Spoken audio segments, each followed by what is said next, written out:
الحمد لله الذي بيده الإيجاد والإنشاء. الحمد لله الذي يملك الإماتة والإحياء. الحمد لله الذي صاحب الإعادة والإنعام والآلاء. الحمد لله حمدا كثيرا لمن قدر العافية والبلاء. والحمد لله الذي كتب للإنسان الداء والدواء.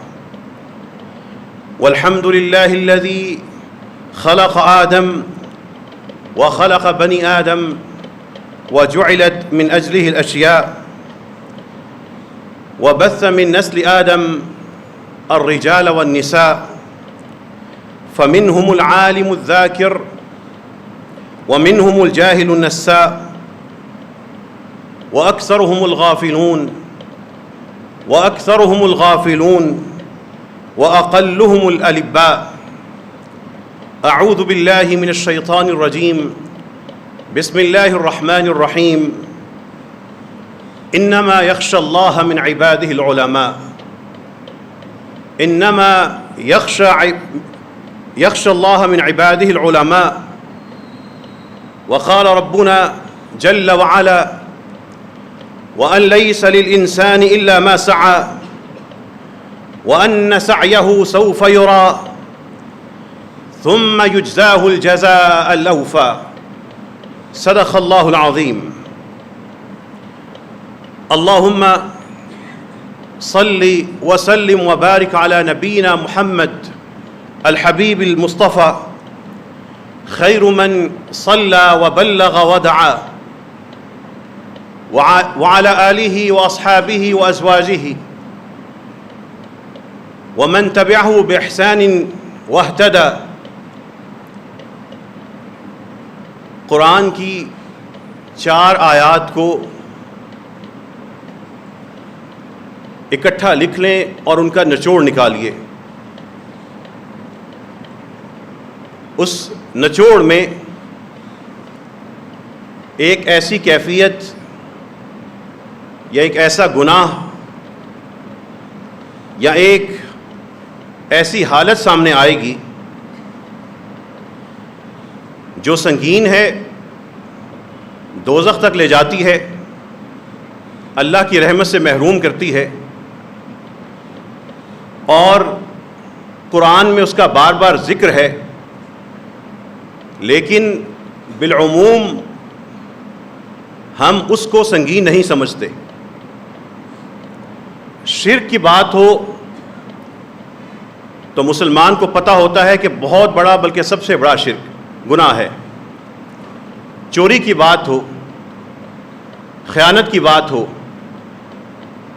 وعدہ شکنی کی بات ہو تو وہ کسی حد تک متوجہ ہوتا ہے، احساس رکھتا ہے.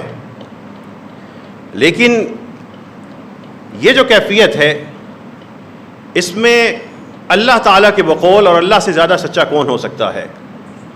اکثر لوگ اس میں مبتلا ہیں. وہ 4 آیات سنیے، وہ قرآن کے 4 پہلے جملے سن لیجیے. وَلَا تَكُن مِّنَ الْغَافِلِينَ، ان میں سے نہ ہونا جو غافل ہیں. دوسری آیت میں اللہ کہتے ہیں وَإِنَّ كَثِيرًا مِّنَ النَّاسِ عَنْ آيَاتِنَا لَغَافِلُونَ، لوگوں میں سے اکثر ہمارے احکامات کے معاملے میں غافل ہیں. پھر تیسری آیت میں بتاتے ہیں کہ بظاہر بڑا علم رکھنے والے، اپنے آپ کو ایجوکیٹڈ اور تعلیم یافتہ کہلانے والے، ان کی حقیقت کیا ہے؟ یعلمون ظاہرا من الحیات الدنیا، وہ دنیا کے کچھ معاملات کا، سطحی معاملات کا علم رکھتے ہیں. وہم عن الآخرۃ ہم غافلون، لیکن آخرت کے بارے میں وہ بھی غافل ہیں. پھر چوتھی آیت کو ملائیے. یہ غفلت یہ اکثر لوگوں پر طاری ہے، لیکن قرآن میں تقوی والوں کے بارے میں پھر ایک آیت آتی ہے. جو متقی ہیں، جن کو اللہ نے پرہیزگاری نصیب کی ہے، ان پہ بھی یہ غفلت کی کیفیت آتی ہے، ان پہ حملہ ہوتا ہے. لیکن ان الذین اتقوا، وہ لوگ جن کو اللہ نے نیک روش کا عادی بنایا ہے، اذا مسهم طائف من الشیطان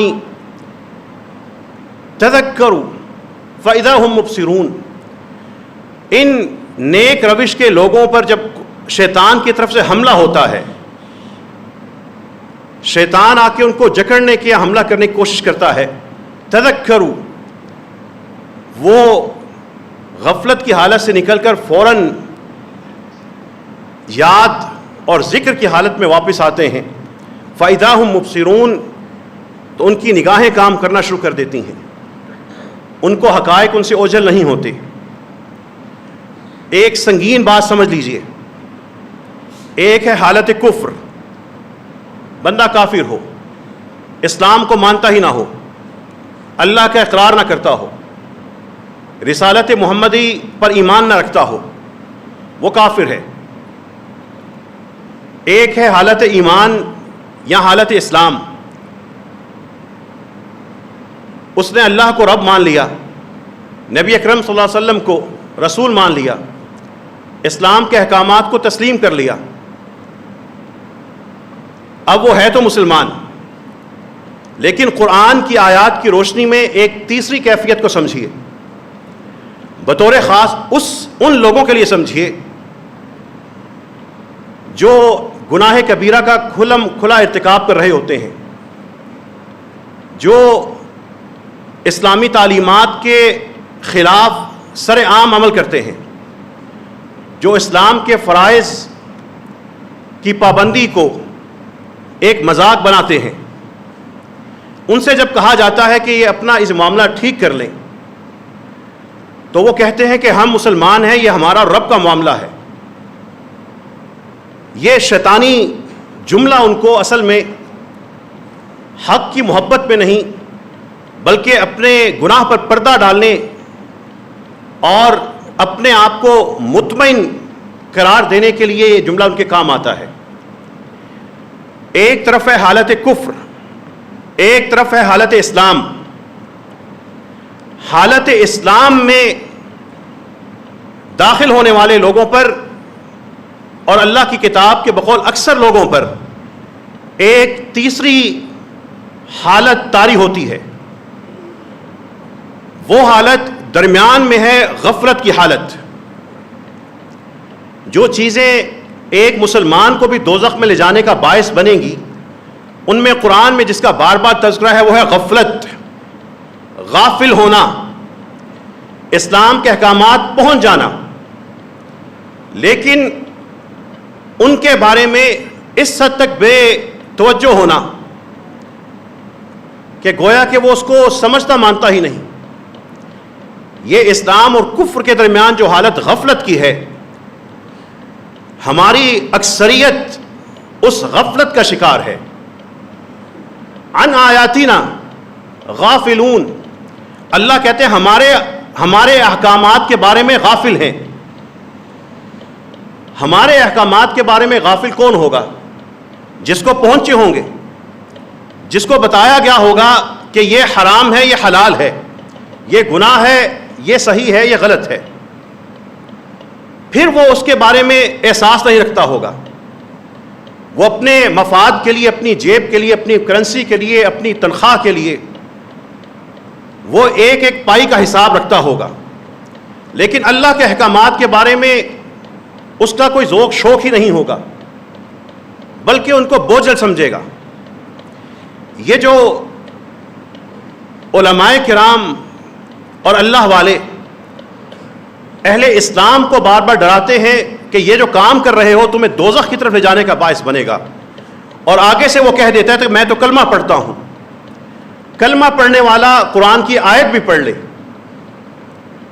کہ ان کثیرا من الناس عن آیاتنا لغافلون یعلمون ظاہرا من الحیات الدنیا وهم عن الآخرۃ هم غافلون۔ یہ دنیا کا کچھ سطحی سا علم رکھنے والے، کسی ایک شعبوں میں 4 ڈگریاں لے کر اپنی جیب کو بھرنے کے لیے وہ سارے کا سارا پیشہ بنانے والے، ان کی حقیقت یہ ہے کہ دنیا کا ایک علم ان کے پاس تھوڑا سا آیا ہوا ہے، لیکن آخرت کے بارے میں یہ بد عمل، بے سوچ، بد کردار لکھے جا رہے ہیں۔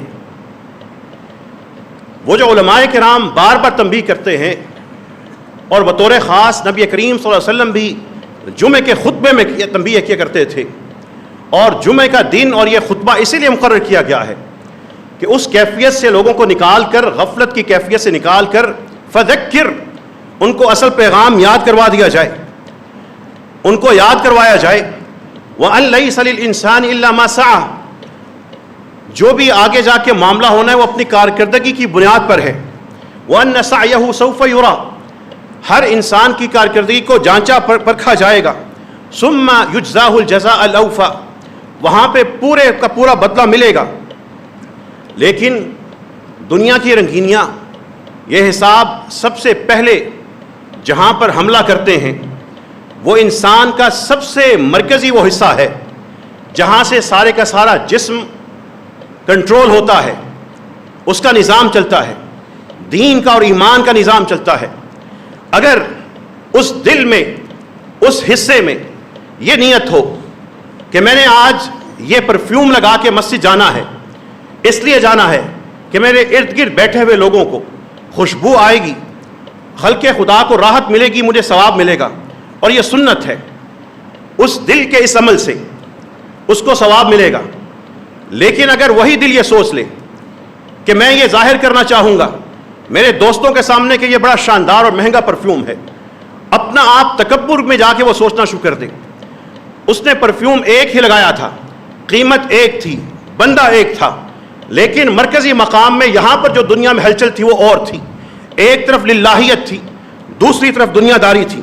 اسی لیے رسول اللہ صلی اللہ علیہ وسلم فرماتے ہیں الا وَإِنَّ فِي الْجَسَدِ مُضْغَةً، توجہ سے یہ بات سنو لوگوں، توجہ سے سننا، جسم کے اندر ایک لوتھڑا ہے، اذا صلحت، اگر وہ لوتھڑا ٹھیک ہو گیا، صلح الجسد کلہ، پورے کا پورا جسم سیدھا چل پڑے گا۔ وَإِذَا فَسَدَتْ، اگر وہ لوتھڑا خراب ہو گیا، فسد الجسد کلہ، سارے جسم کو کنگھال کر، سارے جسم کو خراب کر کے رکھ دے گا۔ الا، توجہ سے سنو، وہی القلب، وہ لوتھڑا، وہ یہ دل ہے، وہ لوتھڑا جو پورے انسان کو، اس کے دماغ کو، اس کے جسم کو، اس کے شب روز کو، اس کی صلاحیتوں کو اپنے قبضے میں لے کے بیٹھا ہے، وہ یہ دل ہے۔ یہ دل ٹھیک ہو گیا، نمازیں اطمینان لگیں گی۔ یہ دل خراب ہے، نماز بوجھ بن جائے گی۔ وہ دل ٹھیک ہو گیا، سخت گرمی میں خاتون پردہ کر لے گی۔ وہ دل خراب ہو گیا، ایک چادر کیا، پردہ کیا، قمیصیں کیا، جسم کے سارے کپڑے میں مختصر ہوتے جائیں گے۔ یہ دل ٹھیک ہو گیا، انسان ایک حلال کی خاطر ہر قسم کی قربانی دینے کو تیار ہوگا۔ اور یہ دل خراب ہو گیا تو سارے کے سارا حرام جمع کر کے بھی مطمئن سو رہا ہوگا۔ کیوں؟ اس دل کے اوپر غفلت کا حملہ ہوگا۔ وہ مسلمان ہے، کافر نہیں ہے، اس کو امت سے نہیں نکالا جا سکتا، لیکن وہ بد نصیب، وہ غافلون میں شمار ہوتا ہے۔ وہ غافلون یا وہ غفلت والے جس کا قرآن میں بارہا ذکر آتا ہے، وَانذِرْهُمْ يَوْمَ الْحَسْرَةِ اِذْ قُضِيَ الْأَمْرُ وَهُمْ فِي غَفْلَةٍ، رسول اللہ صلی اللہ علیہ وسلم کو قرآن کہتا ہے یہ جو لوگ غفلت میں ہیں ان کو اس دن کے بارے میں کھلم کھلا ڈراؤ جو حسرت اور پچھتاوے کا دن ہوگا۔ وہ دن کیا ہے؟ رسول اللہ صلی اللہ علیہ وسلم خود حدیث میں بتاتے ہیں اذا دخل اہل الجنت الجنت ودخل اہل النار النار یؤتی بالموت کہیئت کبش املح، جب جنت والے جنت میں داخل ہو جائیں گے، دوزخ والے دوزخ میں چلے جائیں گے، اس روز موت کو لایا جائے گا۔ دنیا میں جو چیزیں ہمیں نظر نہیں آتی، ہم صرف کچھ خاص وجود کو دیکھ سکتے ہیں، لیکن جو دنیا میں ہمیں نظر نہیں آتی وہ حقیقت ہیں، ان کو اللہ تعالیٰ اس دن ایسا وجود عطا کریں گے کہ ہماری آنکھیں ان کو دیکھ سکیں گی۔ وہ موجود ابھی بھی ہیں لیکن ہمارے سامنے نہیں آتی۔ اللہ وہاں پر جن چیزوں کو وجود عطا کریں گے اور سامنے لائیں گے وہ موت ہے۔ کس شکل میں سامنے آئے گی؟ ایک مینڈے کی شکل میں سامنے آئے گی، ایک دمبے کی شکل میں، مینڈے کی شکل میں سامنے آئے گی۔ کیوں لایا جائے گا؟ اللہ تعالیٰ نے جو قرآن میں وعدے کیے ہیں، جو قرآن میں حقیقتیں، کیفیتیں بیان کی ہیں، ان کا تمام ہونا ہے، انہوں نے مکمل ہونا ہے۔ جب اس مینڈے کو لایا جائے گا، فَيُنَادِي مُنَادٍ، اس وقت ایک پکار لگانے والا پکار لگائے گا، یا اہل الجنہ فَيَشْرَئِبُونَ وَيَنظُرُونَ، وہ کہے گا یا اہل الجنہ، ساری جنت والوں کو پکارے گا، فَيَشْرَئِبُونَ وَيَنظُرُونَ، جنت والے اس کی طرف دیکھیں گے، نکلیں گے، جھانکیں گے، فَيَقُول، رب کا نظام ہوگا، سارے جنت والے اکٹھے کیے جائیں گے۔ وہ پکارنے والا کہے گا هل تعرفون هذا، تمہیں پتہ ہے کیا چیز ہے؟ وہ دیکھ کے کہیں گے فیقولون نعم، سارے جنت والے کہیں گے ہاں اس کو ہم جانتے ہیں، هذا الموت، یہ وہ موت ہے، یہ وہ موت ہے، هذا الموت، وكلهم قد رآه، سارے جنت والے جب اس موت کو دیکھ لیں گے ایک جانور کی شکل میں، فیذبح، تو وہاں پر وہ جو جنت والے جب دیکھ رہے ہیں وہی وہ شخص جو اللہ کی طرف سے منادی کے لیے مقرر ہے، وہ دوبارہ آواز لگائے گا، یا اہل النار، دوزخ والو، یا اہل النار، دوزخ والو۔ اللہ کے نظام میں وہ سارے دوزخ والے فیشربون وینظرون، وہ سامنے آئیں گے اور اس منظر کو دیکھیں گے۔ وہاں پہ وہ پوچھے گا هل تعرفون هذا، اے دوزخ میں جانے والو، وہاں کے بسنے والو، دوزخ کے مکینوں، کیا اس کو جانتے ہو؟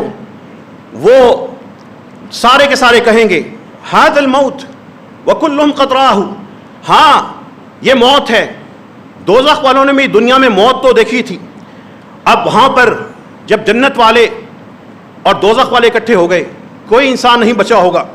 فیذبح بین الجنت والنار، اس مینڈے کو جنت اور دوزخ کے درمیان ذبح کر دیا جائے گا۔ یذبح بین الجنت والنار، سوچ رہے ہوں گے کہ ماجرا کیا ہے، بتائیے ایسا کیوں کیا جا رہا ہے؟ یہاں پر وہ پکارنے والا پھر پکار لگائے گا، یا اہل الجنہ، اے جنت والو، خلود بلا موت، اس موت کو ہم نے ذبح کر دیا، یہ تمہارے لیے اب پیغام ہے، جس جنت میں جا بسے ہو سدا کا رہنا ہے، اب وہاں پر موت نہیں آئے گی، وہ عمر ختم نہیں ہوگی، وہ سدا کا بسنا ہے۔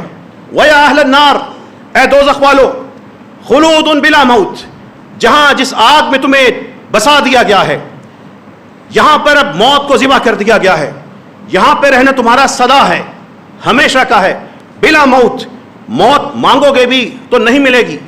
رسول اللہ صلی اللہ علیہ وسلم نے اس حدیث کو بیان کرنے کے بعد یہ آیت پڑھی، وَأَنذِرْهُمْ يَوْمَ الْحَسْرَةِ إِذْ قُضِيَ الْأَمْرُ وَهُمْ فِي غَفْلَةٍ، یہ جو لوگ غفلت کا شکار ہیں ان کو ڈراؤ، ان کو اس دن سے ڈراؤ، یوم الحسرت، پچھتاوے کا، حسرت کا دن ہے، اذ قضی الامر، جب وہاں پر حتمی فیصلہ کر دیا جائے گا، اس معاملے کو سمیٹ دیا جائے گا، پھر عمل کا میدان نہیں ہوگا، مہلت نہیں ہوگی۔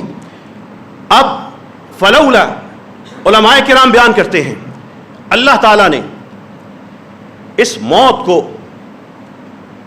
ذبح کیوں کیا؟ رسول اللہ صلی اللہ علیہ وسلم کی اس حدیث کی روشنی میں پھر نور نبوت سے فائدہ اٹھانے والے علماء کرام سوچتے ہیں، اللہ کی حکمتیں تلاش کرتے ہیں، ان میں سے ایک بڑے کام کی بات بتاتے ہیں۔ وہ یہ بتاتے ہیں اگر جنت والوں کو جنت دکھائی جائے، جنت دکھائی جائے، انسان کا یہ دل اور آنکھیں بڑی محدود صلاحیت رکھتی ہیں۔ ہم کئی بار سنتے ہیں فلاں شخص کو خوشی کی خبر ملی، وہ مر گیا، خوشی کے مارے اس کو دورہ پڑ گیا، اور اسی طرح حادثوں میں یا بری خبر کے نتیجے میں انسان برداشت نہیں کر سکتا۔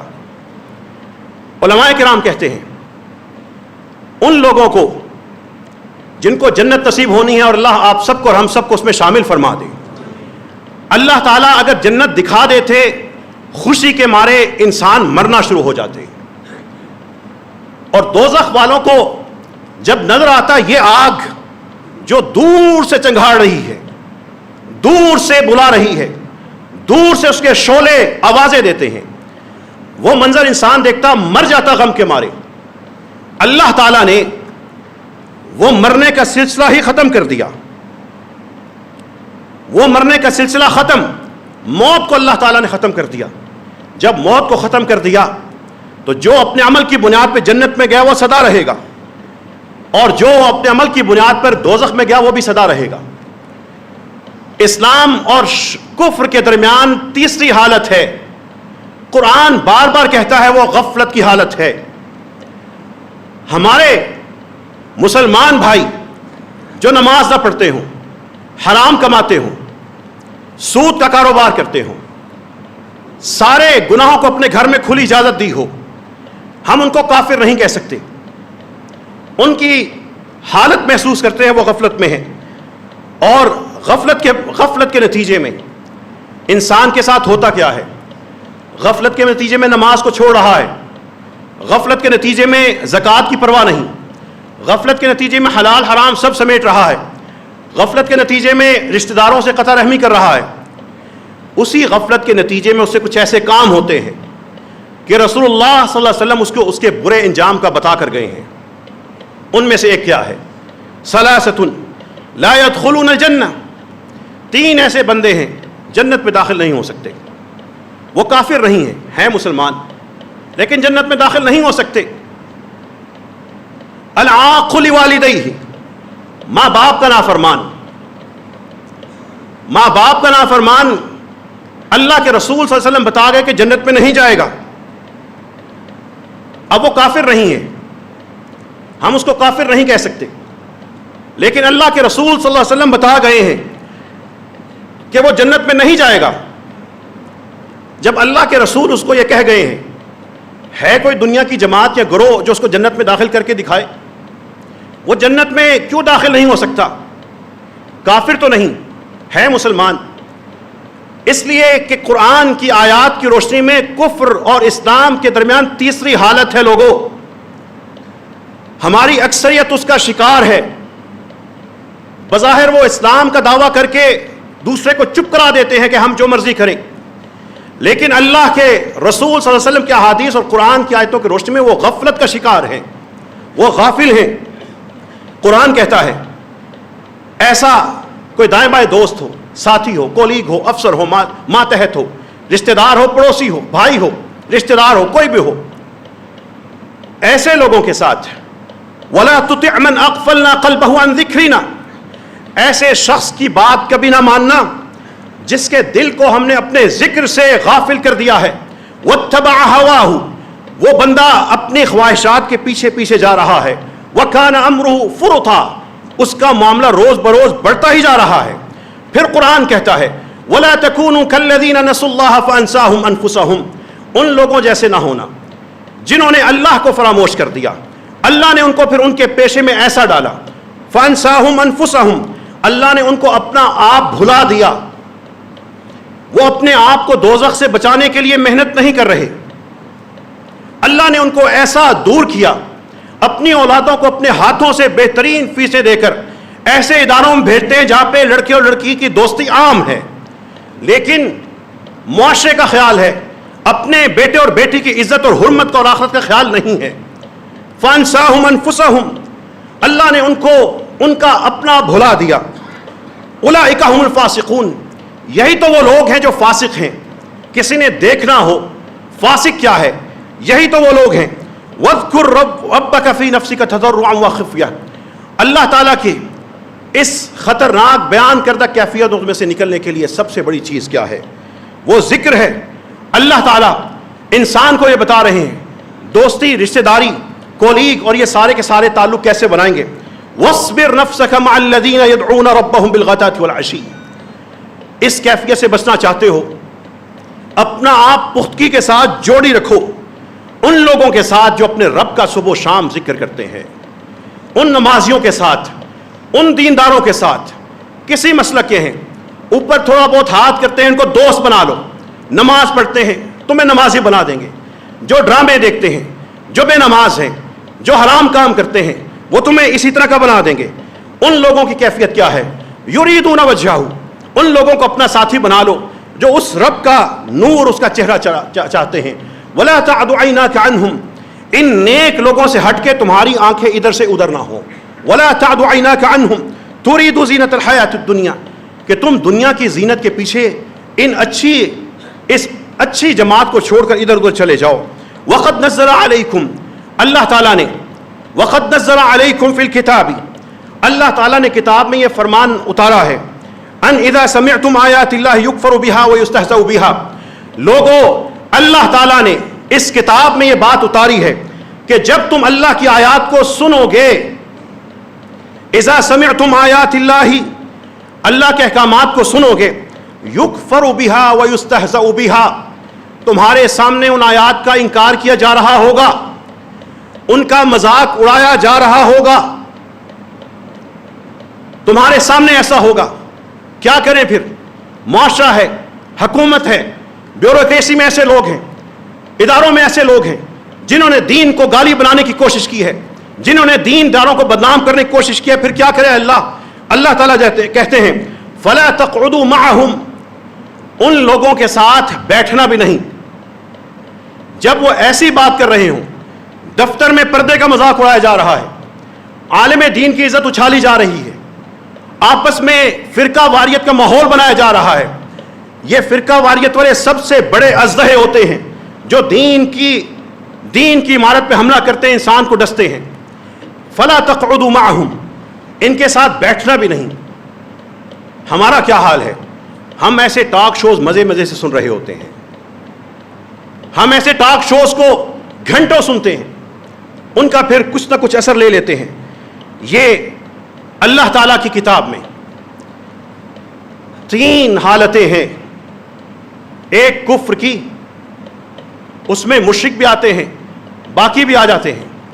دوسری اسلام کی، درمیان میں جو ستیہ ناس اسلام والوں کا ہوتا ہے وہ غفلت کی وجہ سے ہے، غافل ہونے کی وجہ سے ہے. اور یہی غفلت، اس کے بارے میں قرآن کہتا ہے اقترب للناس حسابهم وهم فی غفلۃ معرضون، لوگوں کا حساب نزدیک آ چکا لیکن وہ غفلت میں منہ موڑ کے بیٹھے ہیں. اللہ سے دعا کیجئے رب کریم ہم سب کو غفلت کی حالت سے نکال کر رب کریم ہمیں ذکر کی اور ایمان کی حالت میں داخل فرما دے. رب کریم جو غفلت میں گناہ صغیرہ یا کبیرہ ہو رہے ہیں، اے اللہ ان سے ہمیں دور فرما دے. اے اللہ ہمیں اپنی جنت کو کمانے کے لیے غفلت سے نکال کر رب کریم عمل کی حالت میں لے آ. ربنا آتنا فی الدنیا حسنہ وفی الآخرۃ حسنہ وقنا عذاب النار. وآخر دعوانا ان الحمد للہ رب العالمین. الحمد للہ حمدا کثیرا طیبا مبارکا. اللہم لک الحمد كما ينبغي لجلال وجهك وعظيم سلطانك. اللهم صل على محمد وعلى آل محمد كما صليت على إبراهيم وعلى آل إبراهيم إنك حميد مجيد. اللهم بارك على محمد وعلى آل محمد كما باركت على إبراهيم وعلى آل إبراهيم إنك حميد مجيد. قرآن کریم کی ایک آیت ان غافل لوگوں کے لیے ایک تصویر بناتی ہے. قرآن پوچھتا ہے افرأیت من اتخذ الہہ ہواہ، تمہارا کیا خیال ہے اس شخص کے بارے میں جس نے اپنی خواہش کو اپنا معبود بنا لیا ہے، جس نے خواہش کو معبود بنا لیا ہے. اس معبود خالق کو چھوڑ کر اس کی خواہش ہے کہ میں فیشن کی دنیا میں نام پیدا کروں. وہ حد سے نکل کر بڑھ کر اپنے کپڑے کم سے کم کیے جا رہی ہے. اس مسلمان گھر میں پیدا ہونے والی بیٹی کا مسئلہ یہ ہے، اس نے اپنا آپ دوسروں کو دکھانا اور ان کی تعریف لینا، اپنا معبود بنا کے اس کی عبادت شروع کر دی ہے. وہ جہاں سے بھی سودا آ رہا ہے خرید کر اس پہ مہرے لگا کے یا کچھ بھی کہہ کے سیل کیے جا رہا ہے. اس تاجر کا مسئلہ یہ ہے رب کو کی عبادت چھوڑ کر اس مال کی عبادت شروع کر چکا ہے. وہ عالم نما لوگوں کی تعریفیں، لوگوں سے مفاد سمیٹنے کے لیے لوگوں کو نئے سے نئی چیزیں من گھڑت بیان کر رہا ہے اور لوگ دین سمجھ کے اس کو پاپولر کیے جا رہے ہیں. اس بد نصیب شخص کا مسئلہ یہ ہے اس نے اللہ کو چھوڑ کر لوگوں کو اپنا معبود بنا کر ان سے جو مفاد ملتا ہے وہ اس خواہش کو اپنا معبود بنا لیا ہے. افرأیت من اتخذ الہہ ہواہ واضلہ اللہ علی علم، اور اللہ نے علم ہونے کے باوجود اس کو گمراہی کے راستے پہ ڈال دیا ہے. اللہ پوچھتے ہیں تمہارا ایسے شخص کے بارے میں کیا خیال ہے؟ جو سود کا کاروبار کرتے ہیں ان کو پتہ ہے یہ حرام ہے. جو پردے اتارتی ہیں ان کو پتہ ہے کہ یہ ان کا دل کہتا ہے کہ یہ عمل ٹھیک نہیں، لیکن چونکہ چنانچہ اگرچہ کر کے کیے جا رہی ہیں. جو بدترین قسم کی فلم بنانے والا ڈائریکٹر ہوتا ہے، اس کا موسیقار ہوتا ہے، اس میں ناچنے والی ہوتی ہے، اس کو پتہ ہوتا ہے کہ یہ جو ہم کر رہے ہیں یہ شرافت اور انسانیت نہیں ہے، لیکن انہوں نے اپنی خواہش کو معبود بنایا ہے، ان کو پتہ ہوتا ہے یہ حرام ہے. اللہ کہتے ہیں اس کے بارے میں کیا خیال ہے؟ وَخَتَمَ عَلَىٰ سَمْعِهِ وَقَلْبِهِ، اللہ نے اس کے کان پر اور دل پر مہر لگا دی ہے. وَجَعَلَ عَلَىٰ بَصَرِهِ غِشَاوَةً، اس کے آنکھوں کے اوپر ایک پردہ ڈال دیا ہے.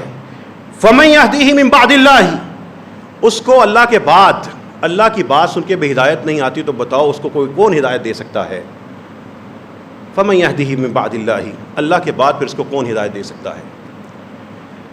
یہ تیسری کیفیت ہے غفلت، غافل. وَلَا تَكُن مِّنَ الْغَافِلِينَ وَهُمْ فِي غَفْلَةٍ، یہ الفاظ قرآن میں بار بار آئیں گے. اس کیفیت کو سب سے پہلے اپنے دل پر رکھ کر ان آیات کو فیصلہ کیجئے کہ میں ان میں شامل تو نہیں. پھر دو احادیث ہیں رسول اللہ صلی اللہ علیہ وسلم ایک میں فرماتے ہیں کہ جس نے 5 نمازیں ادا کیں وہ غافلین میں نہیں ہوگا، اور ایک میں ہے کہ جس نے رات کے وقت کھڑے ہو کر 10 آیات کے ساتھ ایک قیام کر لیا، من قام ب10 آیات لم یکتب من الغافلین، وہ غافلوں میں شمار نہیں ہوگا. سنتیں پانی ہیں، ہمت کرنی ہے، تو جو میں نے 2 باتیں کی ہیں اس پہ غور کر لیجئے گا، اپنے آپ کو چمکا لیجئے گا.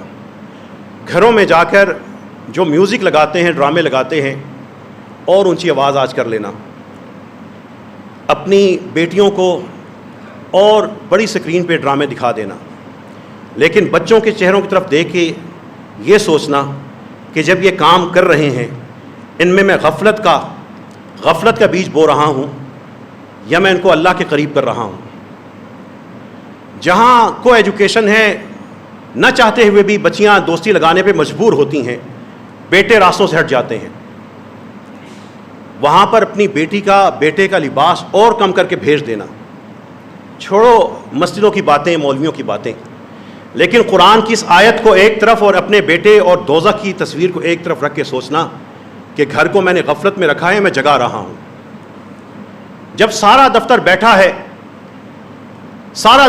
ہے، اوپر سے افسر بلاتا ہے، سارے بھاگے جاتے ہیں، لیکن رب کہتا ہے اللہ اکبر، نماز کا وقت گزر جاتا ہے. اس وقت یہ سوچنا کہ معاملہ کیا ہے، میں کتنا منحوس ہوں کہ اللہ نے مجھے شناختی کارڈ میں مسلمان ہوں، لیکن اللہ کے ہاں میں کیا شامل ہوں، میں کہاں جا رہا ہوں. اور یہ جو سودی بینکوں میں پیسہ جمع کر کے مطمئن ہو کے بیٹھے ہیں، یہ بھی سوچئے گا کہ غفلت کی وجہ سے ہوا یا اسلام کی تعلیمات ہیں. اللہ تعالی ہم سب کو اپنا اپنا حساب کرنے کی توفیق نصیب فرمائے. اے اللہ ہم سب کے صغیرہ اور کبیرہ گناہ معاف فرما دے. اے رب کریم، جو خطائیں ہیں، لغزشیں ہیں، گناہ ہیں، عمدن ہیں، سہون ہیں، ظاہراً ہے، باطناً ہے، جو ہم بھول گئے لیکن اے اللہ آپ کی کتاب میں محفوظ ہیں. اے اللہ ہمیں ایسی توبہ کرنے کی توفیق نصیب فرما کہ وہ گناہ سارے کے سارے نیکیوں میں تبدیل ہو جائیں.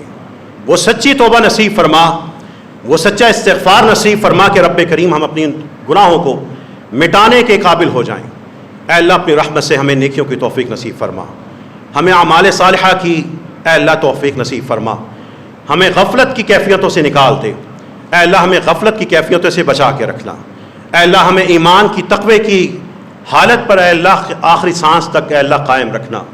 اے رب کریم ہم سب کے جتنے بھی بیمار ہیں ان کو شفا نصیب فرما دے، اے اللہ جو بیمار ہے اس کو شفا نصیب فرما، جو تکلیف میں ہے اللہ اس کی تکلیف کو دور فرما دے، اے رب کریم جو بیمار ہے اس کو شفا نصیب فرما دے، جو فوت ہو چکے ہیں اللہ ان کی قبروں کو منور معطر فرما دے، اے اللہ جو تیرے پاس اب جن کو چھوڑ آئے جو اپنے کفنوں میں لپٹے ہوئے ہیں اے اللہ ان کو جنت کے پہناوے پہنا دے۔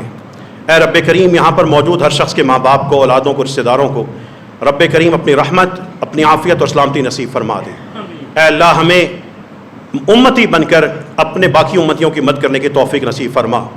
اے اللہ اہل غزہ کی مدد فرما دے، ہم مسلمان تو یا بے بس ہیں یا غافل ہیں، اے اللہ اپنے آسمان سے فرشتے نازل کر کے اللہ ان کی مدد فرما۔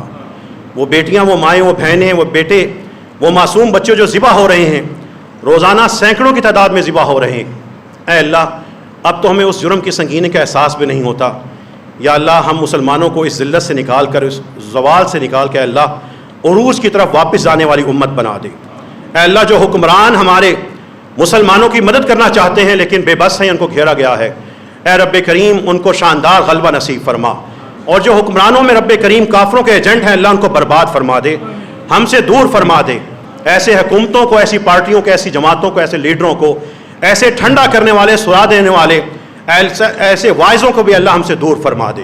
اے اللہ ہم سب سے راضی ہو جا اور ہمیں اپنے مقربین میں شامل فرما، ہمیں پاک رہنے والوں میں شامل فرما دے، ہماری نگاہوں کو پاک کر دے۔